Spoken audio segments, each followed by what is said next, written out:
नमस्कार। Economics for all Deven channel में आपका स्वागत है।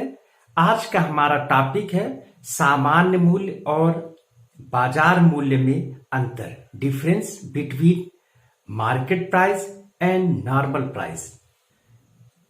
सामान्य मूल्य एक अल्पकालीन मूल्य होता है जो मांग और पूर्ति की अस्थायी शक्तियों के द्वारा निर्धारित होता है। यह दैनिक मूल्य भी कहलाता है, जबकि सामान्य मूल्य दीर्घकालीन मूल्य होता है और वह मांग पूर्ति की स्थायी शक्तियों के द्वारा निर्धारित होता है।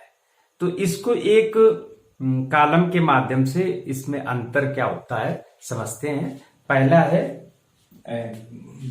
बाजार मूल्य और इस कॉलम में सामान्य मूल्य।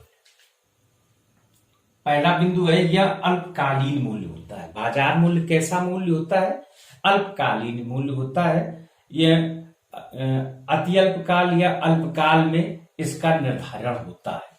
तो बाजार में जब हम समय तत्व के आधार पर जब बाजार की वर्गीकरण करते हैं तो बाजार हमारे सामने आता है अति अल्पकालीन बाजार और अल्पकालीन बाजार। तो वहां पर जो मूल्य निर्धारित होता है वो कैसा मूल्य होता है? वो बाजार मूल्य होता है। और अल्पकालीन मूल्य होता है और ये क्या है? सामान्य मूल्य या दीर्घकालीन मूल्य होता है। दीर्घकाल वो समय होता है जिसमें वस्तु की पूर्ति में परिवर्तन किया जा सकता है, और अल्पकालीन और अल्पकाल में वस्तु की पूर्ति में परिवर्तन नहीं किया जा सकता है। केवल अल्पकाल में क्या है कि गोदाम में रखा हुआ जो माल होता है वो बाजार में उत्पादक बेच सकता है। दूसरा क्या है कि यह वास्तविक मूल्य होता है, रियल प्राइस होता है। क्यों? क्योंकि ये तत्कालीन मांग और पूर्ति की शक्तियों के द्वारा निर्धारित होता है। और यह है कि यह निर्धारित व विश्लेषणात्मक मूल्य है। तो ये सामान्य मूल्य केवल विश्लेषण के उद्देश्य से निर्धारित किया जाता है। और ये एक लेबल होता है, औसत उत्पाद लागत व्यय का जो होता है वो उसके द्वारा एक निर्धारित कर दिया जाता है कि कोई भी वस्तु जो है इससे कम मूल्य पर नहीं बेची जाएगी। तो वो मूल्य जो है वो सामान्य मूल्य है, निर्धारण मूल्य है। और तीसरा बिंदु है कि यह मूल्य प्रतिक्षण बदलता रहता है। अब चूंकि अल्पकालीन अति अल्पकालीन मूल्य है तो मांग पूर्ति की शक्तियां बदलेंगी। अब प्रायः अल्पकाल में जो मांग है वो बदलती रहती है, पूर्ति स्थिर होती है, बेलोजदार पूर्ति होती है। पूर्ति में ज्यादा परिवर्तन नहीं हो सकता है। एक उत्पादक या विक्रेता जो है वो बाजार में जितना माल लाया है वो अति अल्पकाल में बेचेगा उतना ही, और अल्पकाल में थोड़ा सा समय मिल जाता है कि जो विक्रेता है वो अपने गोदाम में रखा हुआ माल भी बाजार में ला करके बेच सकता है। तो पूर्ति थोड़ी सी लोचदार हो जाती है। और सामान्य मूल्य क्या है कि सामान्य मूल्य स्थिर रहता है। चौथा है कि यह मांग पूर्ति के अस्थायी संतुलन के द्वारा स्थापित होता है। तो बाजार मूल्य क्या है? मांग पूर्ति की अस्थायी शक्तियों के द्वारा संतुलित मूल्य है। और सामान्य मूल्य क्या है कि यह मांग और पूर्ति के स्थायी संतुलन के द्वारा निर्धारित होता है। दीर्घकालीन मूल्य है और दीर्घकाल में वस्तु की जो पूर्ति है वो भी परिवर्तन हो सकती है। उत्पादन की तकनीकी बदल लेता है, पूरा प्लांट बदल जाता है। इधर मांग पक्ष जो है उपभोक्ता की रुचियां बदल जाती हैं, आदतें बदल जाती हैं। तो इस कारण से दीर्घकाल में मांग और पूर्ति में जिसका निर्धारण हम नहीं कर सकते हैं, इतना परिवर्तन दीर्घकाल में हो जाता है। अगला बिंदु है कि इस पर मांग पक्ष का अधिक प्रभाव पड़ता है। अल्पकालीन मूल्य में मांग पक्ष का अधिक प्रभाव पड़ता है। मांग यदि बढ़ जाती है तो जो मूल्य है, बाजार मूल्य है, जो लागत व्यय है, उससे अधिक कीमत विक्रेता को प्राप्त हो जाती है, अर्थात यहां पर उसको सुपर प्रॉफिट भी मिल सकता है। किंतु यदि मांग बहुत कम हो जाती है तो वहां पर जो बाजार का मूल्य है वो गिर जाता है, और एक स्थिति ये भी हो सकती है कि जो उसका लागत व्यय है उससे भी कम उसका मूल्य हो सकता है, तो वहां पर उसको हानि भी हो सकती है। हम एक कल्पना करें कि एक अति अल्पकालीन बाजार है जिसमें सब्जी आई है। तो यदि सब्जी के 10 किलो सब्जी आई है और मांग उसकी केवल 2 किलो है, तो यहां पर जो विक्रेता है उसको घाटा होने की स्थिति है कि मांग कम है, पूर्ति ज्यादा है, तो कीमत और कम हो जाएगी। तो इस प्रकार से इस पर मांग पक्ष का अधिक प्रभाव होता है और सामान्य मूल्य में पूर्ति पक्ष का अधिक प्रभाव होता है। दीर्घकालीन मूल्य है और इसमें पूर्ति पक्ष का अधिक महत्व होता है। तो उत्पादक दीर्घकाल में नए नए वस्तुएं, उनके डिजाइन, पैटर्न, रंग के आधार पर जब लेकर के आता है तो वो विज्ञापन के माध्यम से अपने उत्पाद की विशेषताएं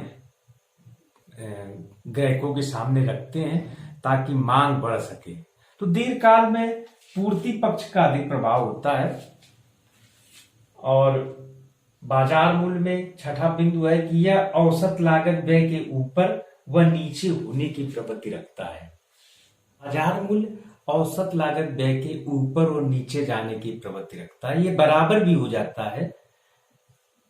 अल्पकाल में मांग पक्ष का अधिक प्रभाव पड़ता है।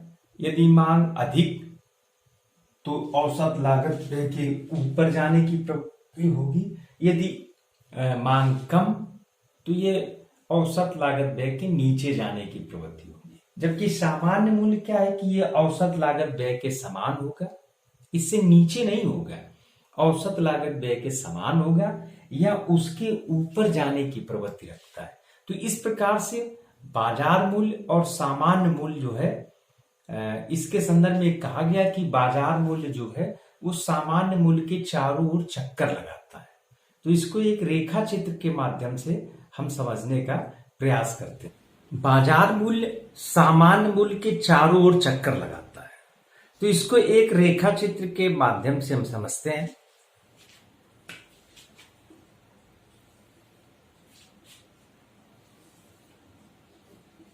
एक्स अक्ष और ये वाई अक्ष मूल बिंदु, ये सामान्य मूल्य है। और सामान्य मूल्य में जो थोड़ा सा उठता हुआ होता है, चूंकि ये दीर्घकालीन मूल्य होता है और दीर्घकाल में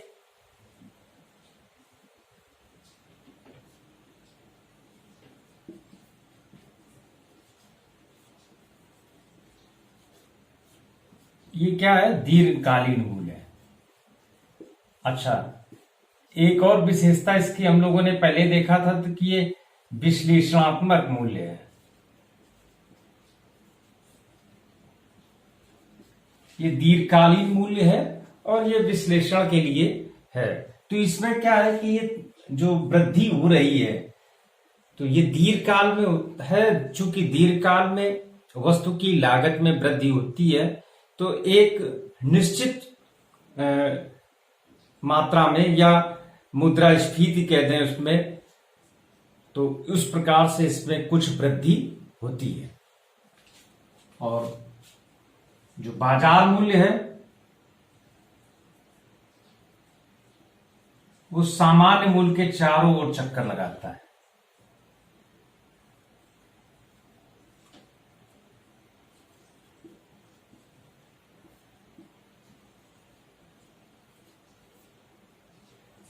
ये अल्पकालीन मूल्य है।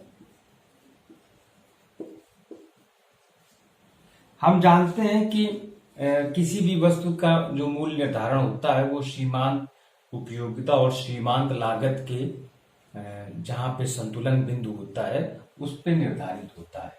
तो बाजार मूल्य सामान्य मूल्य के चारों ओर चक्कर लगाता है क्योंकि कभी कभी ये स्थितियां आ जाती हैं कि वस्तु की लागत से जो बाजार की कीमत है वो अधिक भी होती है और कम भी होती है। तो सामान्य मूल्य जो है वो जो लागत व्यय है उसको रिप्रेजेंट करता है।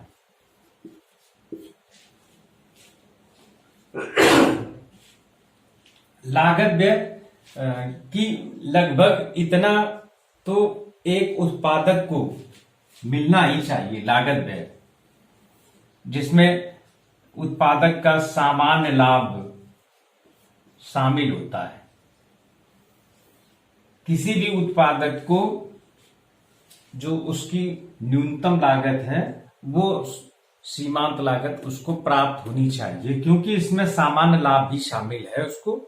इससे क्या है कि उसका उत्पादन कार्य जो है वो चलता रहेगा।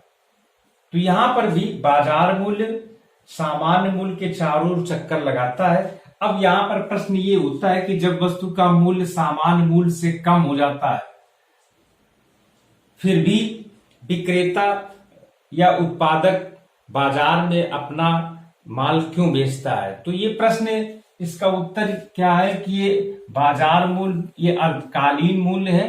अल्पकाल में इस प्रकार की स्थितियां हो सकती हैं कि मांग जो है कम हो पूर्ति की तुलना में,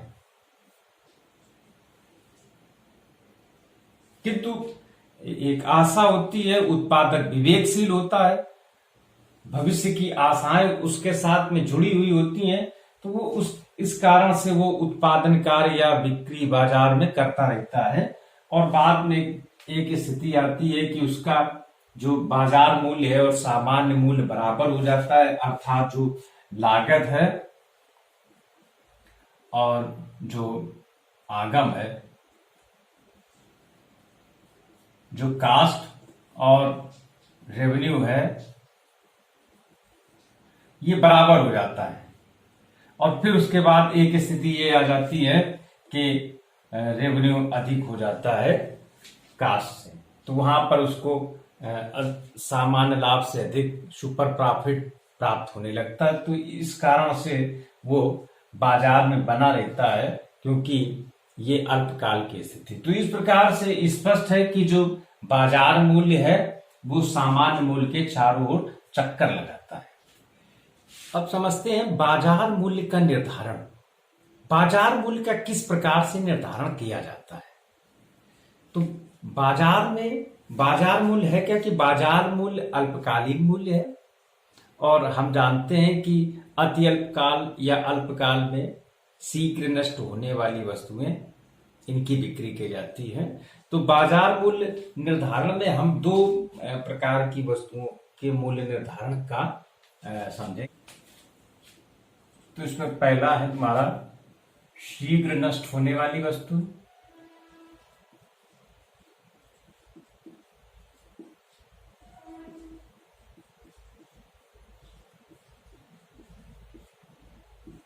शीघ्र जो नष्ट होने वाली वस्तुएं होती हैं वो प्रायः अति अल्पकालीन बाजार में ही उनका विक्रय किया जाता है, जैसे सब्जी, दूध, मांस, अंडा वगैरह जो है, मछली, इस प्रकार के जो शीघ्र नष्ट हो जाते हैं।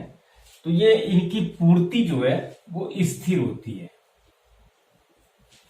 पूर्ति स्थिर होने के कारण से जो वस्तु का मूल्य निर्धारण होता है उस पर पूरा मांग का प्रभाव होता है। एक इसी प्रकार से और वस्तु है जो जिनको नॉन रिप्रोडक्टिव गुड्स कहा जाता है।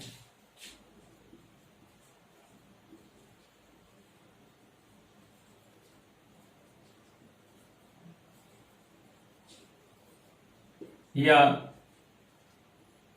निरुत्पादनी,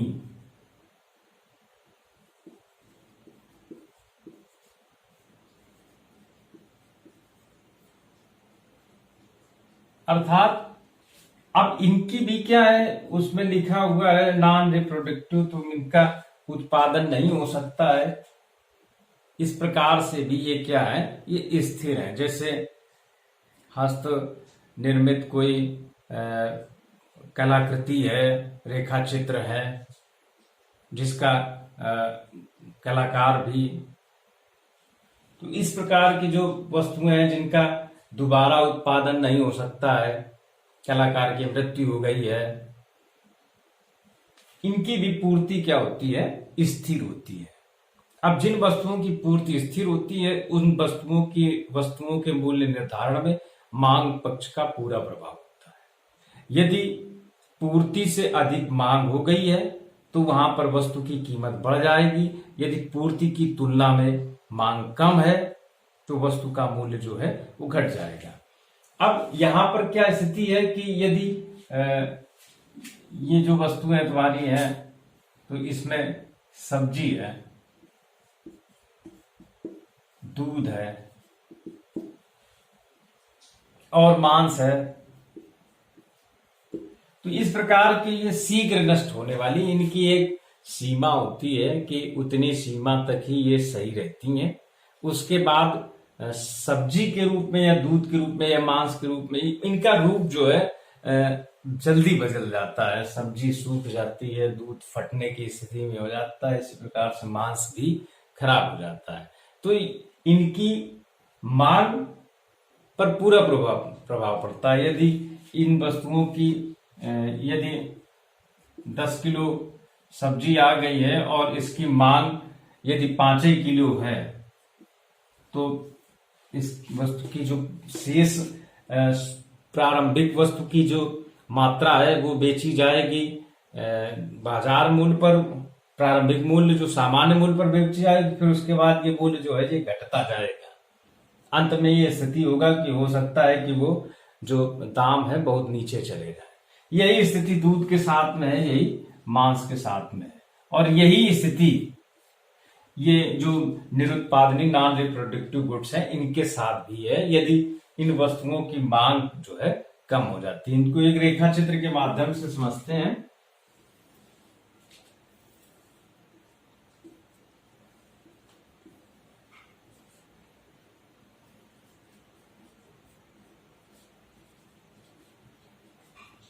और इसमें वस्तु की कीमत, जो मांग है वो क्या है, सीमांत उपयोगिता है। सीमांत उपयोगिता के कारण वस्तु की मांग की जाती है और पूर्ति सीमांत लागत है।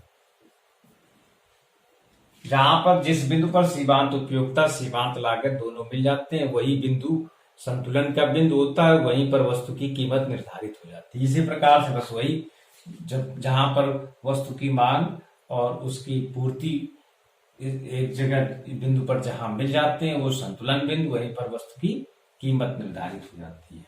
अब यहाँ पर चूंकि वस्तु की पूर्ति स्थिर है तो पूर्ति स्थिर होने के कारण ये विलोचदार है, तो ये सप्लाई कर्व SS। अब प्रारंभिक संतुलन, ये मांग वक्र और ये प्रारंभिक संतुलन ई पर, तो ये वस्तु की कीमत निर्धारित हो गई OP। OP क्या हो गई, प्रारंभिक कीमत। अब इसके बाद यदि वस्तु की मांग बढ़ करके D1 हो जाती है, D1 हो जाती है, चूंकि पूर्ति स्थिर है, वस्तु की मांग बढ़ गई है, इस कारण से उसकी कीमत जो है वो बढ़ जाएगी। संतुलन बिंदु E1, तो नया जो कीमत है ये बढ़ गई, कीमत में वृद्धि हो गई। अब इसी प्रकार से यदि वस्तु की मांग कम हो गई, मांग गिर करके D2 हो गई, तो यहां पर संतुलन का बिंदु जो है वो E2 हो गया। वस्तु की मांग घट करके OP1 से घट करके OP2 हो गई। कीमत यहां पर क्वांटिटी उतनी ही है, इतनी ही मात्रा का बिक्री की जाएगी। तो इस प्रकार से जो शीघ्र नष्ट होने वाली वस्तुएं हैं, जो नॉन रिप्रोडक्टिव गुड्स हैं, निरुत्पादनीय वस्तुएं हैं तो उनकी जो पूर्ति है स्थिर होती है, तो उस पर मूल्य निर्धारण में पूरा पूरा मांग पक्ष का प्रभाव होता है और इस कारण से इन वस्तुओं की जो कीमतें होती हैं वो मांग पक्ष के द्वारा निर्धारित होती है। अब इसके बाद अगला देखते हैं, टिकाऊ वस्तु। अब चूंकि बाजार मूल्य है, बाजार मूल्य का निर्धारण अति अल्पकालीन और अल्पकालीन। अब थोड़ा सा टिकाऊ वस्तुओं के साथ में इनका बाजार जो होता है वो अल्पकालीन बाजार होता है और शीघ्र नष्ट होने वाली नॉन रिप्रोडक्टिव जो गुड्स होती हैं उनका जो बाजार होता है वो अति अल्पकाल का होता है। अति अल्पकाल, अल्पकाल से छोटा अल्पकाल। अब इसमें अल्पकाल में क्या है कि जो उत्पादक है या जो विक्रेता है उसके पास जो समय है वो अति अल्पकाल की तुलना में अधिक होता है।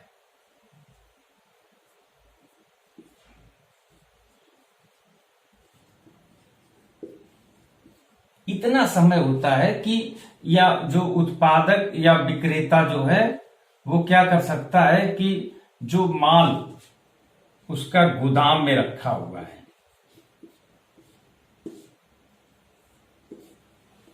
बाजार में वो ला सकता है। अब चूंकि वस्तु कैसी है, टिकाऊ वस्तु है, तो टिकाऊ वस्तु है तो इसकी वस्तु की पूर्ति में, तो वस्तु की पूर्ति कैसी हो गई, इसकी थोड़ी सी क्या हो गई, लोचदार हो गई। अब क्या हो सकता है कि गोदाम में जैसे वस्तु की मांग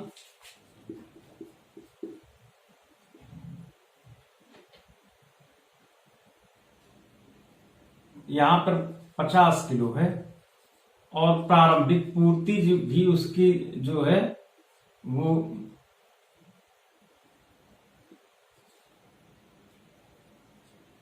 50 किलो है। ये संतुलन की स्थिति में हो गया।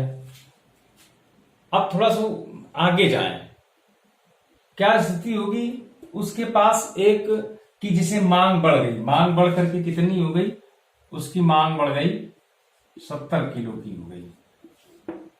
अब उत्पादक के पास इस पूर्ति कुल पूर्ति कितनी है, बोले कुल पूर्ति 30 किलो और है। वो कहां पे रखी है, वो गोदाम में रखा है।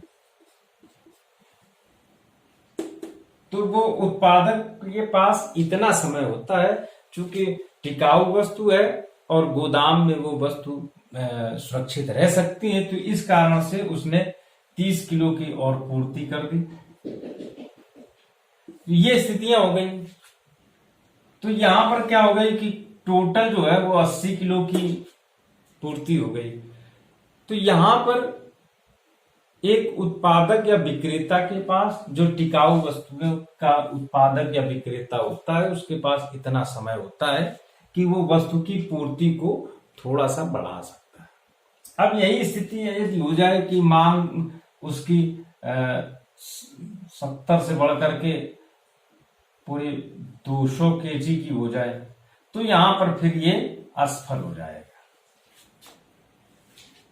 क्योंकि उसके पास सीमित है 50, 30, 80 किलो का ही उसके पास है। फिर प्रोडक्शन शुरू होगा उसका, फिर थोड़ा सा उसको और समय चाहिए। तो टिकाऊ वस्तु ये इनकी पूर्ति कैसी होती है, लोचदार होती है। एक तो ये हो गया। दूसरा बिंदु टिकाऊ वस्तुओं के साथ में क्या है कि चूंकि वस्तु कैसी है, टिकाऊ है, और टिकाऊ वस्तुओं में एक विशेषता ये है कि जो विक्रेता है या उत्पादक है वो क्या कर सकता है कि वस्तु को अपने गोदाम में रख सकता है, गोदाम में रख सकता है, कुछ समय के लिए पूर्ति को बढ़ा सकता है। अब चूंकि गोदाम में रख सकता है तो क्या है कि वो न्यूनतम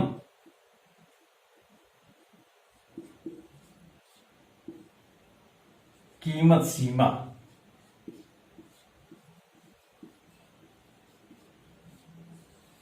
एक लोअर प्राइस जो लिमिट है वो निर्धारित कर सकता है।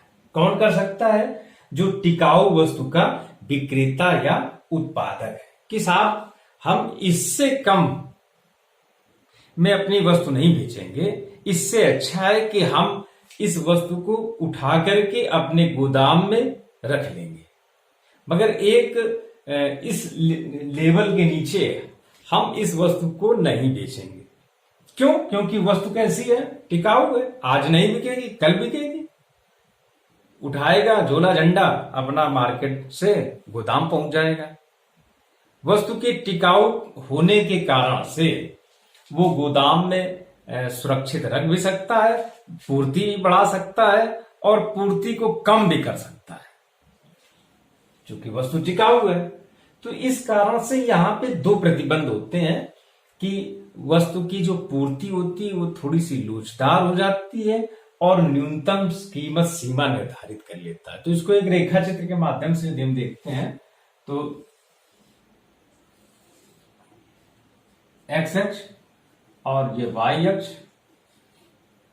यहां पर मांग और पूर्ति। अब इसमें इस वक्र में पहले तो हम देखें उसको अल्पकालीन मूल्य या गैर टिकाऊ वस्तुएं जो थी, शीघ्र नष्ट होने वाली वस्तुएं और नॉन रिप्रोडक्टिव वाले, तो उसमें क्या स्थिति थी कि ये पूर्ति थी। अब इस पूर्ति को ठीक है, और यहां पे क्या स्थिति थी? ये इसका प्रारंभिक संतुलन था डी।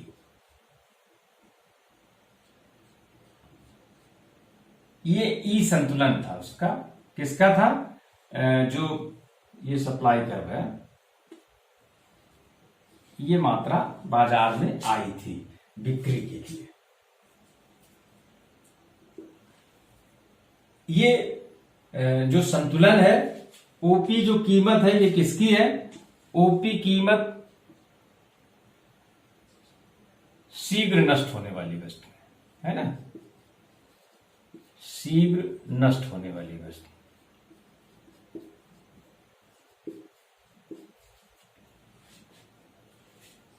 यहां पर क्या स्थिति थी कि इसकी पूर्ति स्थिर थी। अब यहां पर जब जिन वस्तुओं की पूर्ति स्थिर है तो वहां पर हो सकता है संभावित रूप में कि बाजार कीमत जो है वो अल्पकालीन या टिकाऊ वस्तुओं की तुलना में अधिक भी हो सकती है। अब ये तो प्रारंभिक है आपका न्यूनतम कीमत वाला। इसका पहले हमने देखा था कि जब मांग बढ़ गई और घट गई तो उसकी क्या स्थितियां हुई। अब इसको देखते हैं कि टिकाऊ वस्तु है। जब वस्तु टिकाऊ है तो इसकी पूर्ति जो है थोड़ा सा लोचदार हो जाएगी।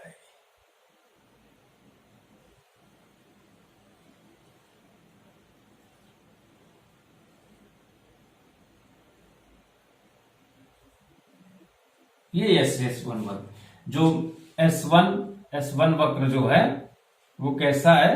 किनका है? टिकाऊ वस्तु का है।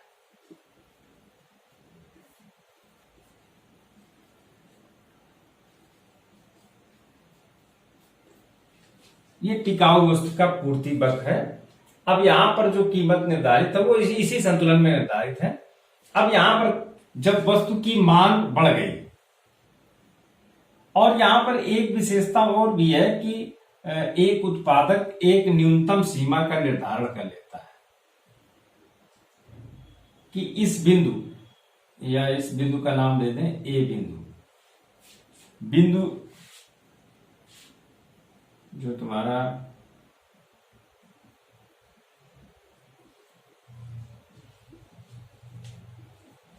ए बी, ये न्यूनतम सीमा है,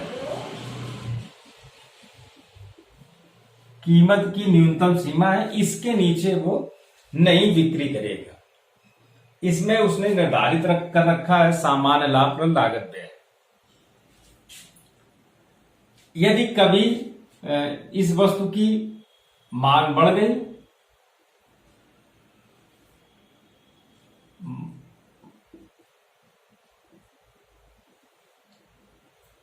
मांग बढ़ जाने से वो क्या कर लेगा कि वो थोड़ी सी पूर्ति इसकी बढ़ा देगा। और जब इस वस्तु की पूर्ति बढ़ जाएगी तो फिर इसकी मांग जो है घट करके जो वस्तु की कीमत है फिर वो इस बिंदु पर आ जाएगी। तो यहां पर जो है वस्तु की कीमत क्या निर्धारित हो जाती है, वो P1।